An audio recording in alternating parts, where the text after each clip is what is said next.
Assalamualaikum warahmatullahi wabarakatuh. Perkenalkan, nama saya Aiswiyarti dengan NIM 10207210010. Saya dari Pendidikan Geografi Universitas Hairun Ternate. Insya Allah hari ini tanggal 6 Desember 2021 akan mengambil video pembelajaran untuk ujian kinerja UKM PPG dalam jabatan 2021 Angkatan 4. Saya akan mengambil video di SMA Negeri 1 Majenang. Assalamualaikum warahmatullahi wabarakatuh, anak-anakku. Waalaikumsalam warahmatullahi wabarakatuh. Oke, Mei, kamu lemes banget. Apa kabar hari ini? Baik. Yang lainnya, apa kabar hari ini? Alhamdulillah. Alhamdulillah, sip. Ngomong-ngomong, ini ada yang nggak masuk ya? Siapa yang nggak masuk hari ini? Maulvi, oke. Tadi juga izin ke ibu katanya mau kondangan, betul kondangan? Ya. Oke, besok mudah-mudahan bisa masuk kembali ya. Sebelum kita memulai pelajaran, mari kita berdoa dulu. Silahkan dipimpin doa. Rafli.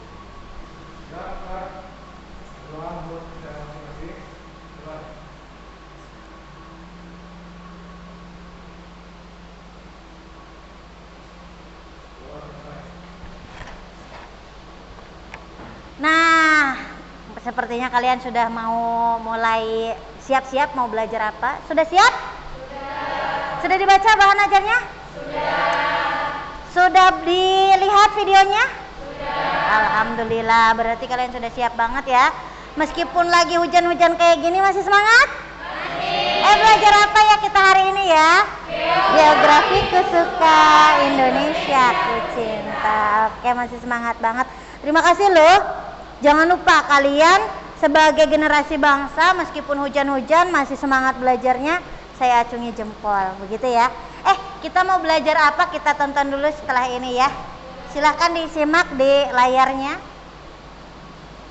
Kita lihat dulu tujuan pembelajarannya hari ini. Nah, tujuan pembelajarannya hari ini ada 4 ya anak-anakku. Kalian konsen pada yang ditebalkan. Yang pertama, mampu memahami pengertian energi terbarukan. Yang kedua, kalian nanti bisa menganalisis perbedaan antara energi konvensional dan energi terbarukan. Kemudian yang ketiga, kalian bisa menganalisis kelemahan dan kelebihan dari energi terbarukan itu. Kemudian yang keempat, kalian bisa membuat ini sebagai tugas nantinya, yaitu membuat peta konsep atau poster dari gambar yang sudah saya sediakan di LKPD nanti ya. Kemudian sebagai persepsinya ini, perhatikan ada poster buatan saya secara singkat. Ada apa ini ya? Energi, betul sekali. Ada energi yang baru kalian lihat? Yang mana? Yang mana, Cung? Oh iya, yang mana, Mail? Yang gas. Gas yang mana? Ini. Oke, ini baru tahu ada 3 begitu, Mail. Yang sering dilihat yang warna apa? Warna hijau. Oke, saya mau tahu dong, Maila, kalau gas itu termasuknya konvensional atau yang terbarukan? Konvensional, betul sekali. Ada yang lain, saya mau tahu siapa yang mau menunjuknya? Cung, Bintang, mau nunjuk yang mana? Panas bumi. Oke, panas bumi, geotermal. Termasuk yang apa? Konvensional atau terbarukan? Terbarukan, betul sekali. Kenapa ya terbarukan ya? Ada yang tahu? Gimana? Dari dalam bumi, betul. Ada alasan lain? Satu, dari dalam bumi. Iya, kenapa? Oh, masih berlimpah. Oke. Atau masih banyak, begitu ya. Ada lagi alasan lain? Karena tidak mengotori bumi atau ramah lingkungan. Dari gambar ini, siapa yang tahu Yang konvensional yang mana? Ya, Maila. Energi yang termasuk energi konvensional adalah batu bara. Oke. BB. Satu aja dulu. Batu bara ya. Kenapa ya batu bara kok konvensional? Karena itu barang tambang. Barang tambang gitu ya. Ada lagi yang lainnya, alasan lainnya dan barang lainnya? Nah, kali ini sebenarnya kita mau mempelajari dua hal ini, tapi kita mau lebih ke yang terbarukan. Kalian simak dulu video yang satu ini ya.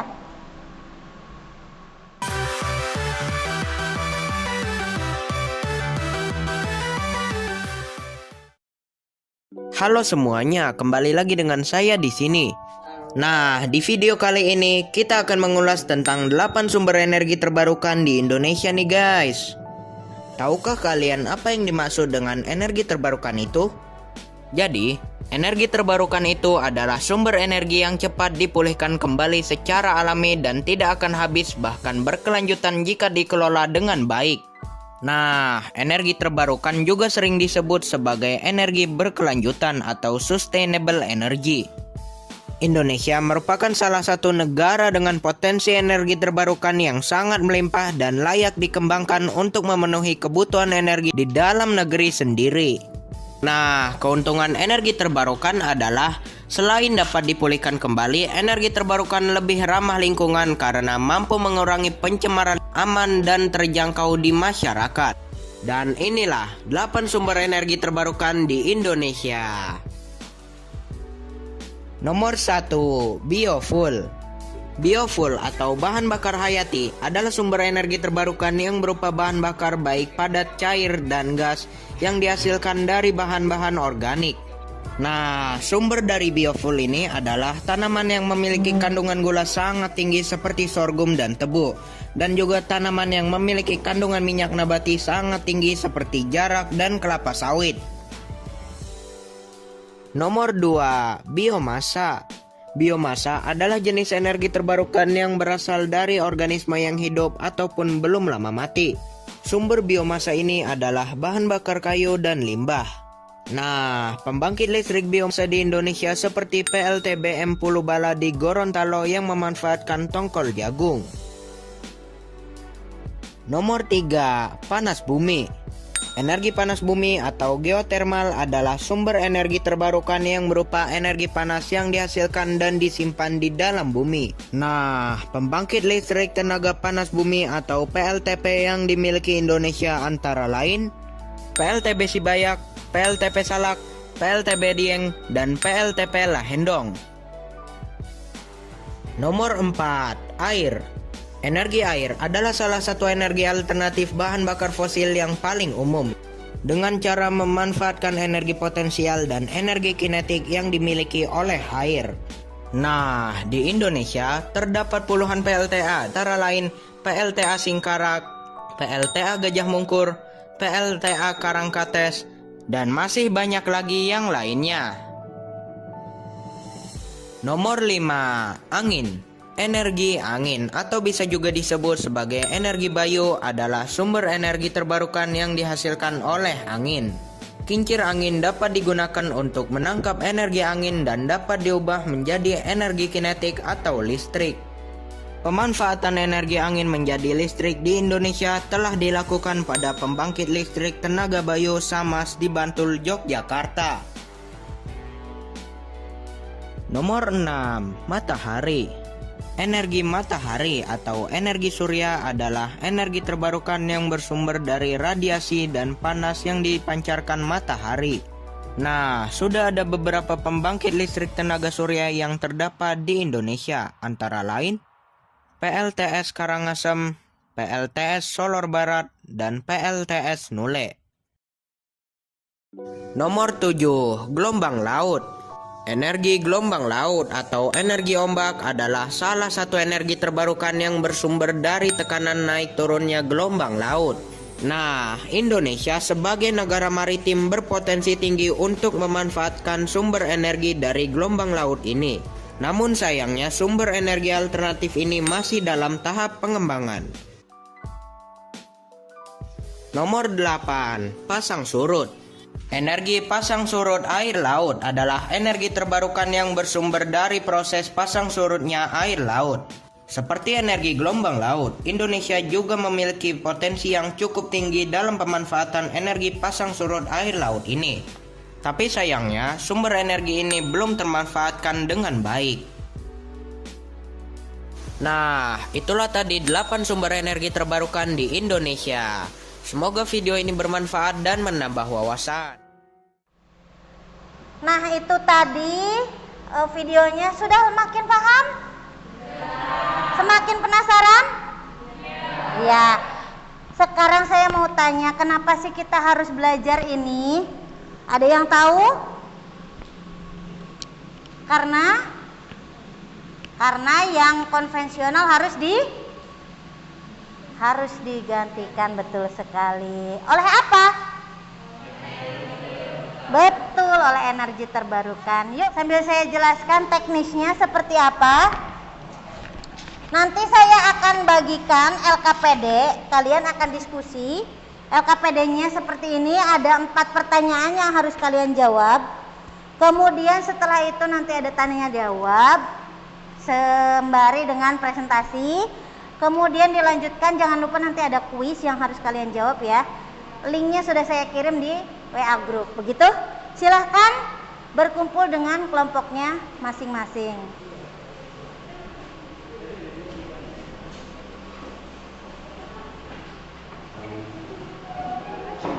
Ya.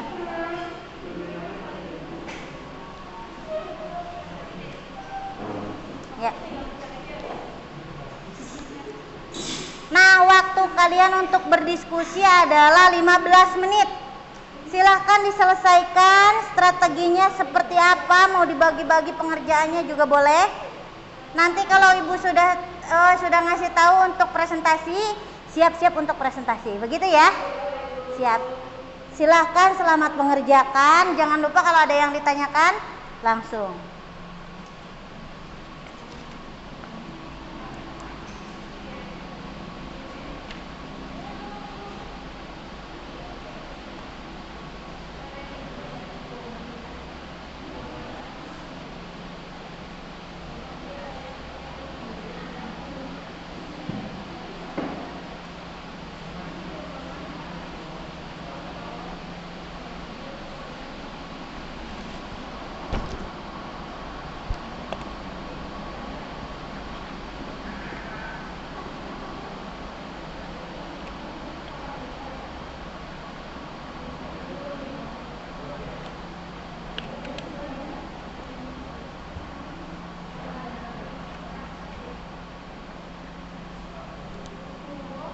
Dalam gimana?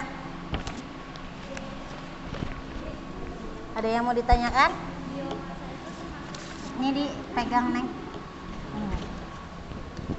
Biomasa? Biomasa itu termasuk sumber yang terbatas apa bukan? Biomasa itu contohnya yang kayak gini. Dari minyak, itu ramah lingkungan nggak? Minyak sawit, terus sampah diolah lagi, difermentasi, kemudian diambil gasnya. Iya, termasuknya, betul sekali. Iya. Iya, sama-sama. Ada yang mau ditanyakan lagi sebelum kalian lebih lanjut? Belum ya? Oke.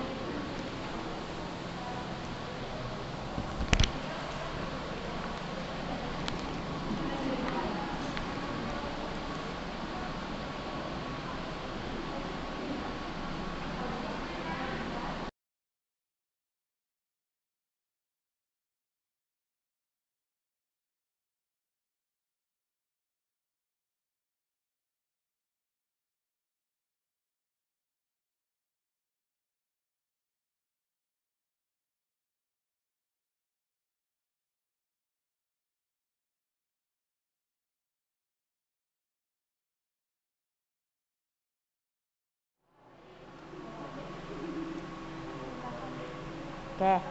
Sudah selesai berarti kelompok ini? Alhamdulillah. Berarti tinggal ya tinggal 1 menit lagi ternyata. Setelah saya hitungan mundur berarti sudah selesai semuanya ya.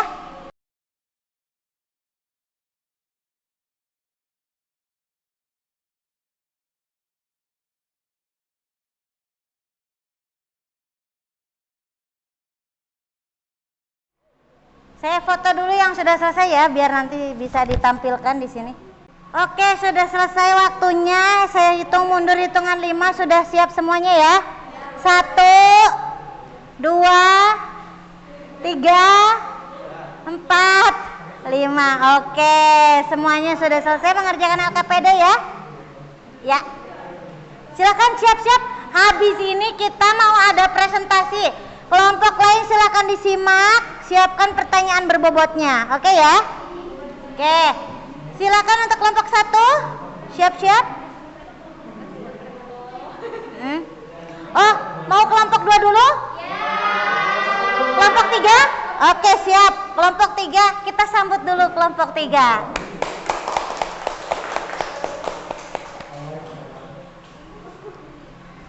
Dipegang mikrofonnya, Vera. Pegang aja. Nah. Assalamualaikum warahmatullahi wabarakatuh. Waalaikumsalam warahmatullahi wabarakatuh. Saya Vera Krinisa, saya perwakilan dari kelompok geotermal dan pasang surut air laut. Oke. Di sini saya akan mempresentasikan hasil dari kelompok kami yang A.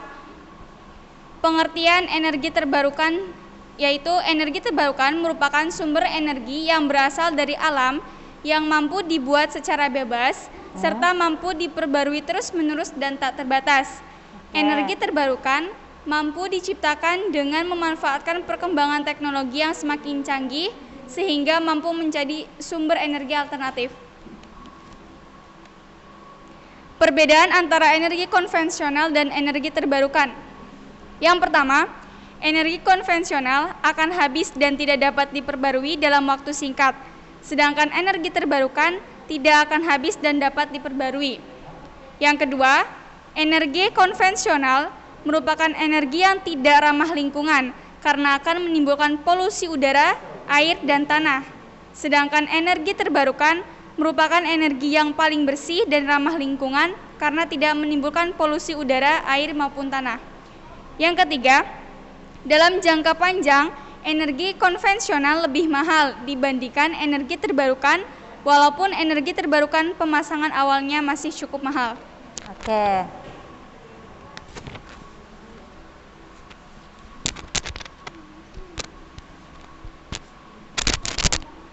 Kelemahan dan kelebihan energi terbarukan secara umum. Kelebihannya, yang pertama, tersedianya alam yang melimpah, tidak akan habis dan ramah lingkungan. Yang kedua, sumber energi terbarukan bisa dimanfaatkan secara gratis. Yang ketiga, perawatan relatif lebih mudah dan murah dibandingkan teknologi yang memanfaatkan energi tak terbarukan. Yang keempat, mandiri energi, tidak perlu mengimpor energi tak terbarukan atau energi fosil dari luar negeri. Yang kelima, membantu mendorong perekonomian dan menciptakan peluang kerja. Yang keenam, bebas dari fluktuasi harga seperti yang dialami energi fosil kayak batu bara, minyak bumi, dan gas bumi. Yang ketujuh, lebih murah daripada energi fosil dalam jangka panjang. Yang kedelapan, produksi bisa dihasilkan di beberapa tempat, tak perlu didesentralisasi. Kelemahannya, yang pertama, biaya awal besar atau investasi yang membutuhkan dana yang cukup banyak. Yang kedua, sebagian besar sumber energi terbarukan terkendala oleh faktor cuaca. 3. Energi tambahan yang dihasilkan energi terbarukan harus disimpan dalam sistem penyimpanan seperti baterai supaya tidak terbuang sia-sia. 4. Masing-masing sumber energi terbarukan masih bersifat eksperimental seperti energi gelombang laut, energi pasang surut air laut, dan energi panas. Kelemahan dan kelebihan geotermal. Kelebihannya, yang pertama, geotermal energi merupakan salah satu sumber energi paling bersih. Yang kedua, geotermal merupakan jenis energi terbarukan yang relatif tidak akan habis. Sumber energi ini terus-menerus aktif akibat peluruhan radioaktif mineral. Yang ketiga, energi geotermal ramah lingkungan yang tidak menyebabkan pencemaran. Yang keempat, panas bumi atau geothermal energi bersifat konstan sepanjang musim. Yang kelima, membutuhkan lahan dan air yang minimal. Kekurangan geothermal: 1. Biaya modal yang tinggi. 2. Pembangkit listrik tenaga panas bumi hanya dapat dibangun di sekitar lempeng tektonik. Yang ketiga, pembangunan diduga dapat mempengaruhi kestabilan tanah di area sekitarnya. Yang kedua, kelebihan pasang surut air laut. 1. Tenaga pasang surut adalah sumber energi terbarukan karena pasang surut di planet kita disebabkan oleh interaksi gaya gravitasi antara bulan dan matahari serta rotasi bumi, yang berarti listrik tenaga pasang surut tidak akan habis. Yang kedua, tenaga pasang surut merupakan sumber energi yang sangat handal. 3. Tidak menghasilkan gas rumah kaca dan merupakan sumber energi yang sangat efisien. Kelemahannya: 1. Pembangkit listrik pasang surut sangat mahal untuk dibangun dan masih tidak efektif dalam hal biaya. Yang kedua, turbin pembangkit dapat mengganggu gerakan kapal dan hewan laut yang besar di sekitar kanal, sedangkan bangunan pembangkit listrik tenaga pasang surut dapat mengganggu migrasi ikan di lautan, bahkan membunuh populasi ikan ketika melewati turbin. Yang ketiga, memiliki nilai komersial tinggi. Oke, siap. Terus berikutnya ditunjukkan ke teman-temannya karena tadi tidak sempat difoto. Ini posternya dari poster atau apa ini? Lebih tepatnya lebih ke peta konsep ya. Seperti itu.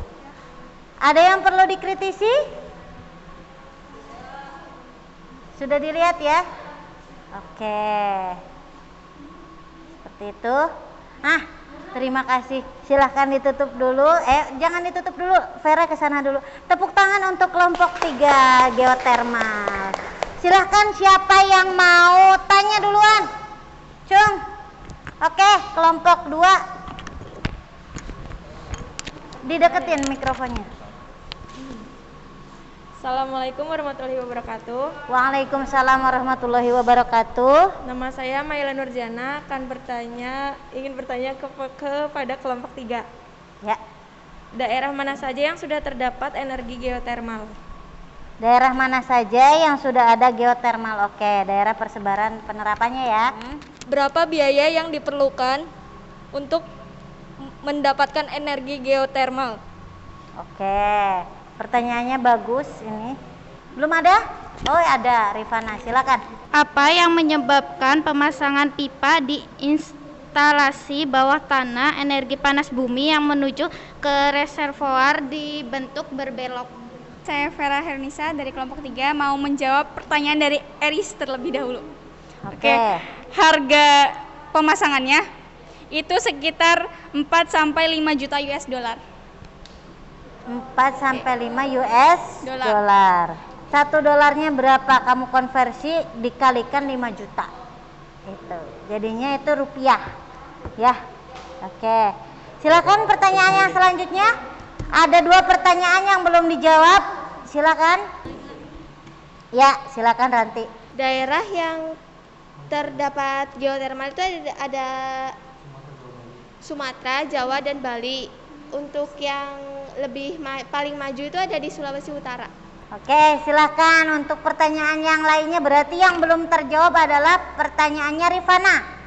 Silakan kelompok lain boleh loh menjawab. Yang dekat mikrofonnya. Kenapa pipa geotermal itu berkelok-kelok? Karena biar energi listriknya lancar dan jika ada konslet itu gampang dibetulkan. Oke, terima kasih untuk kelompok geotermal. Tepuk tangan dulu untuk kelompok geotermal. Selanjutnya kita mau beranjak ke kelompok matahari. Ya, silakan kelompok matahari. Tepuk tangan untuk kelompok matahari. Assalamualaikum warahmatullahi wabarakatuh. Waalaikumsalam warahmatullahi wabarakatuh. Saya di sini mewakili kelompok 1 ingin presentasi hasil dari diskusi kita. Energi terbarukan adalah semua bentuk energi berpotensinya untuk menggantikan energi konvensional serta menghindari kerusakan lingkungan. Energi konvensional akan habis dan tidak dapat diperbarui dalam waktu singkat. Sedangkan energi terbarukan tidak dapat habis dan dapat diperbarui. Yang kedua, energi konvensional merupakan energi yang tidak ramah lingkungan karena akan menimbulkan polusi udara, air, dan tanah. Sedangkan energi terbarukan merupakan energi yang paling bersih dan ramah lingkungan. 3. Dalam jangka panjang, energi konvensional yang mahal dibandingkan energi terbarukan. Walaupun energi terbarukan pemasangan awalnya masih cukup mahal. Jelaskan kelemahan dan kelebihan energi terbarukan secara umum dan khusus dengan benar. Yang secara umum, kelemahannya itu persediaan di perut bumi terbatas dan tidak dapat diperbarui. Terus kelebihannya tidak mencemari lingkungan. Yang kedua, energinya masih melimpah atau banyak. Oke. Terus yang secara khusus, energi matahari itu kelemahannya tidak bisa diproduksi pada malam hari. Dan kelebihannya itu gratis, ramah lingkungan, dan pasokannya melimpah. Oke.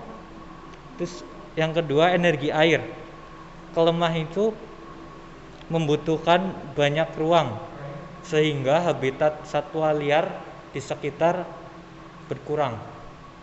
Terus kelebihannya ya tidak menimbulkan polutan berbahaya, lalu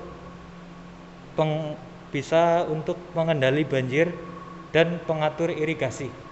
Lalu ini posternya, Bu. Silakan Ibnu ke kelompoknya, kita mau tanya jawab. Ya. Terima kasih. Silakan untuk yang mau tanya. Cung. Pertanyaan dibuka. Saya mau bertanya kepada kelompok 1, apakah ada negara yang dominan menggunakan PLTA? Apakah di Indonesia sudah banyak menggunakan panel surya dari energi matahari? Ibnu mau menjawab dari kelompok 1. Ya. Langsung ke kelompok satunya. PLTA itu yang air ya, Bu ya? Ya, PLTA paling dominan di negara mana? Banyaknya di negara-negara Eropa. Eropanya bisa disebutkan di mana? Di mana? Tahu, Eropa doang. Sudah, nanti ditambahkan. Gimana kelompok geotermal? Yang tanya geotermal ya? Silakan yang selanjutnya. Sudah puas berarti bintang? Oh belum, nanti Ibu tambahkan ya. Kalau dari kelompok lain mau menambahkan boleh loh, Maila. Boleh menambahkan? Silakan. Pertanyaan kedua adalah apakah sudah banyak penerapan tenaga surya di Indonesia? Saya Meta Amelia Putri akan menjawab pertanyaan dari kelompok 2. Apakah di Indonesia sudah banyak menggunakan panel surya? Ya, karena di Indonesia memiliki iklim yang sangat sesuai untuk menggunakan pembangkit listrik tenaga surya. Ya, ada tanggapan lain? Oke, terima kasih untuk kelompok matahari dan air. Kita tepuk tangan dulu untuk kelompok matahari dan air. Selanjutnya silakan untuk kelompok biomasa. Biomasa, tepuk tangan dulu. Assalamualaikum warahmatullahi wabarakatuh. Waalaikumsalam warahmatullahi wabarakatuh.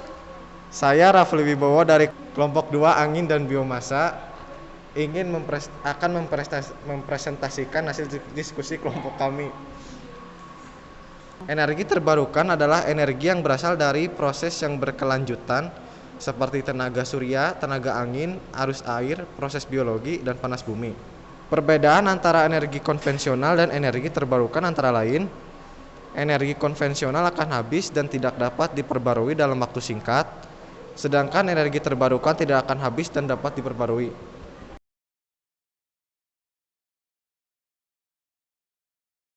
Secara khusus, kelebihan angin, 1, energi dibangkitkan tanpa mencemari lingkungan.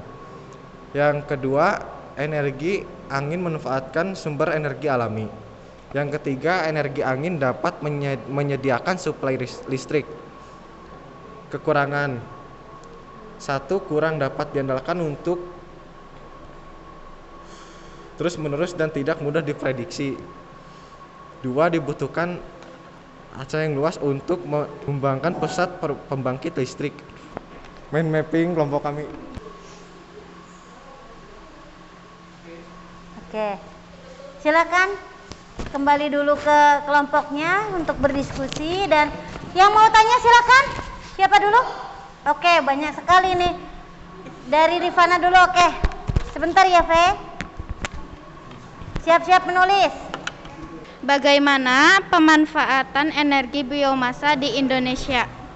Apakah kita dapat menghasilkan energi listrik sendiri dari angin? Maksudnya kita bisa bikin energi listrik sendiri dari angin apa enggak? Ya. Dengan barang-barang yang terbatas. Bagaimana cara menghitung energi kinetik angin yang masuk ke dalam area efektif turbin angin? Pertanyaan kedua, turbin angin kan besar ya. Berapa kecepatan angin untuk memutar turbinnya? Bagaimana cara membuat tenaga angin populer di Indonesia? Terima kasih. Pertanyaannya, berapa besar potensi biomasa digunakan sebagai energi terbarukan dan contoh dari energi biomasa tersebut? Tadi berapa kecepatan angin untuk memutar turbin angin? Kecepatan angin yang digunakan terdapat 3 variasi, yaitu 3 menit per second, 3,5 menit per second, dan 4 menit per second, serta variasi jumlah blade yaitu 3, 4, 5, dan 6 blade. Yuk lanjut yuk. Kelompok lain boleh loh menjawab. Bagaimana pemanfaatan biomasa di Indonesia?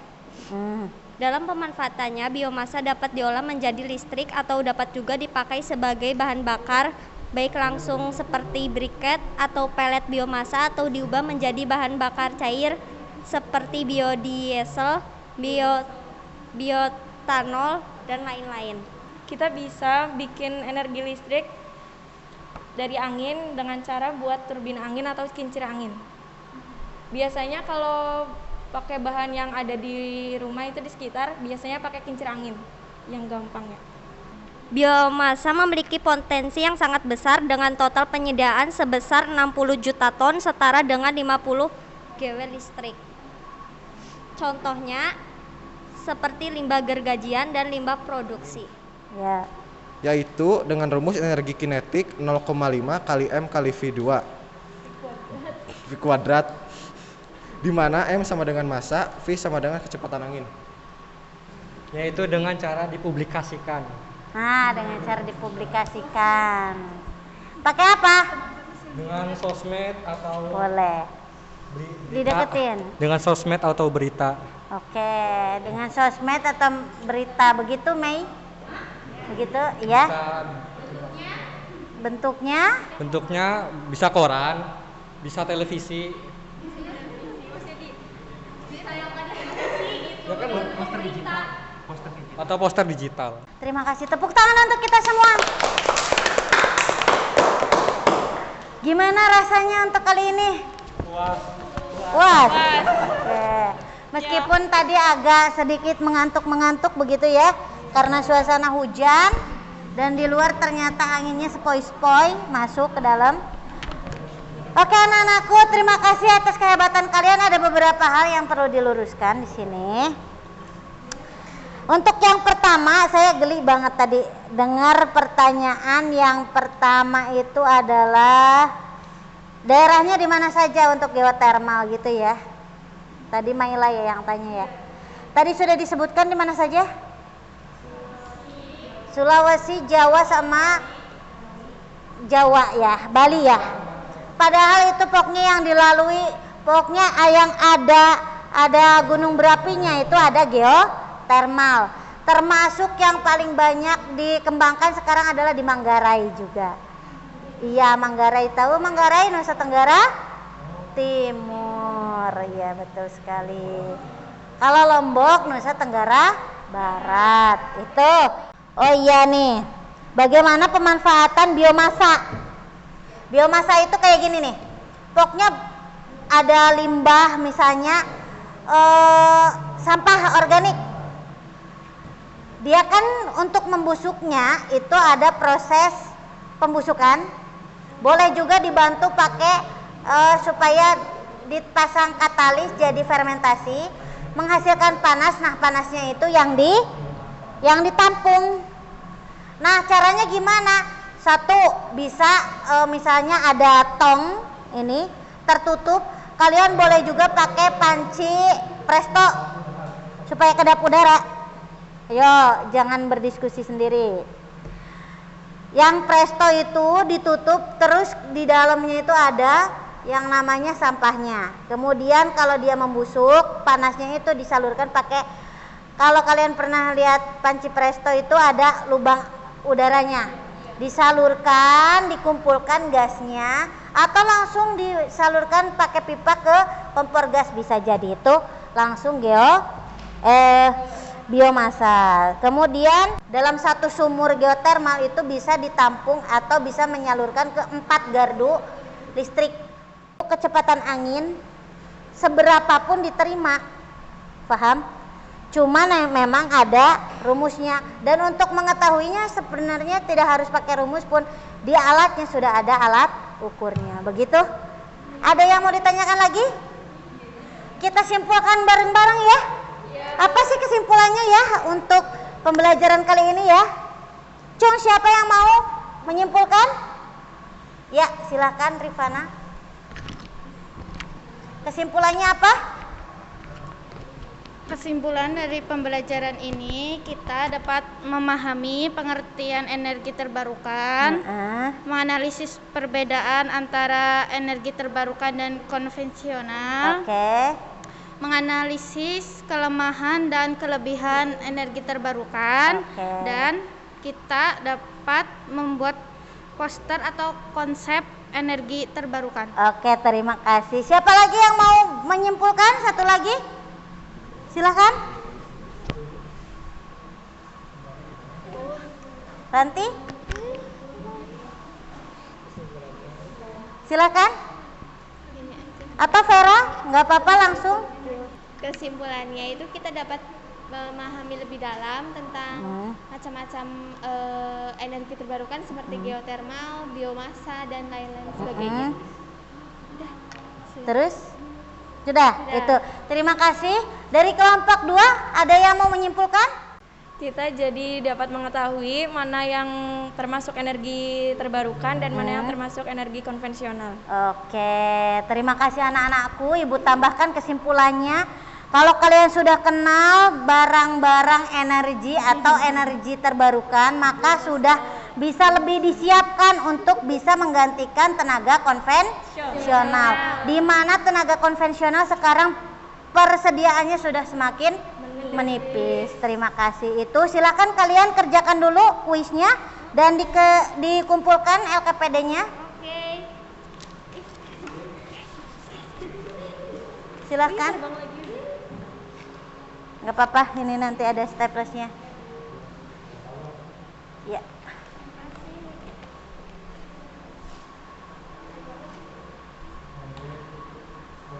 Terima kasih.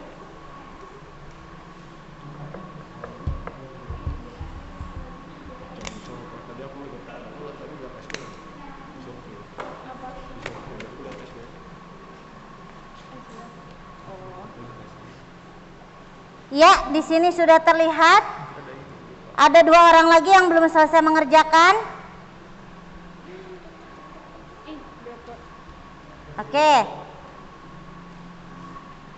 Oke, terima kasih. Kalian sudah tuntas untuk kali ini. Untuk pelajaran yang selanjutnya, pertemuan yang selanjutnya, kita mau mempelajari tentang biofuel. Tadi salah satunya adalah biomasa. Besok kita lebih kenal lagi tentang biofuel ya. Baca dulu materi ajarnya, bahan ajarnya, jangan lupa. Terima kasih atas perhatiannya. Kemudian kelompok yang terbaik untuk pertemuan kali ini adalah geotermal. Tepuk tangan untuk geotermal. Itu ya. Terima kasih. Mari kita berdoa dulu. Kita berdoa dulu, masih di tempat masing-masing. Yuk Rafli dipimpin doanya. Gerak. Berdoa menurut kepercayaan masing-masing. Mulai.